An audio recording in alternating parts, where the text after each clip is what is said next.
على سيدنا محمد حتى ترث الأرض ومن عليها وأنت خير الوارثين. اللهم أوصل وتقبل وبلغ ثواب ما قرأناه من الفاتحة وما صلينا على حبيبك سيدنا ومولانا محمد وما هللناه وما عملنا من أنواع الخيرات في هذه الساعة هدية منا واصلة وبركة شاملة ورحمة منك نازلة وصدقة متقبلة نقدم ونهدي إلى حضرة سيدنا رسول الله محمد بن عبد الله صلى الله عليه وآله وسلم ثم إلى أرواح آبائه وإخوانه من الأنبياء والمرسلين وآل كل منهم وصحابته أجمعين ثم إلى أرواح الأحباب فاطمة الزهراء والحبابة خديجة الكبرى والحبابة عائشة رضا وسيدنا الإمام علي بن أبي طالب وسيدنا الإمام الحسن ومولانا الحسين ثم إلى أرواح ساداتنا أبي بكر الصديق وعمر الرحمن وكافة عشرة وبشرين بالجنة ثم إلى أرواح سيدنا الإمام المهاجر إلى الله أحمد بن عيسى وسيدنا الإمام الأستاذ الأعظم الفقيه المقدم محمد بن علي علوي ثم إلى أرواح جميع ساداتنا من آباء علوي أمهاتهم ومشايخهم ومتعلقين بهم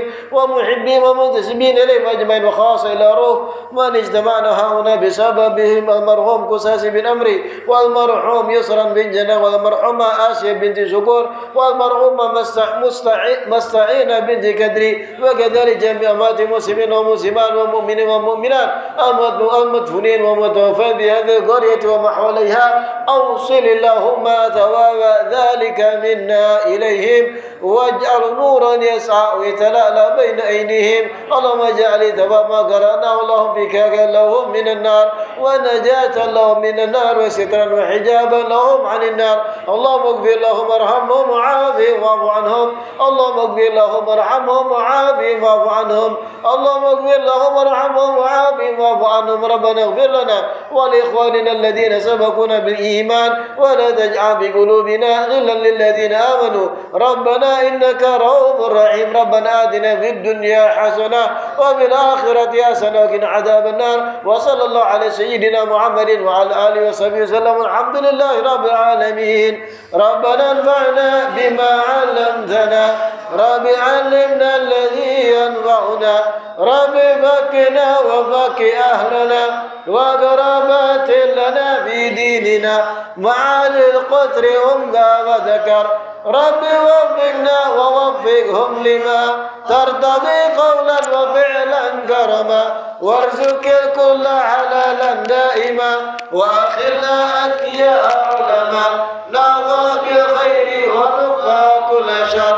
ربنا أصلح لنا كل شؤون وأقر بالرضا منك العيون واقض عنا ربنا كل الديون قبل أن تأتينا رسل ملون واغفر استر أنت أكرم من ستر. وصلاة الله تغشى مصطفى دعانا والوفاء بكتاب فيه للناس شفاء وعلى الآل الكرام شرفاء وعلى الصحب مصابيح الغرر. اللهم اهدنا بهداك واجعل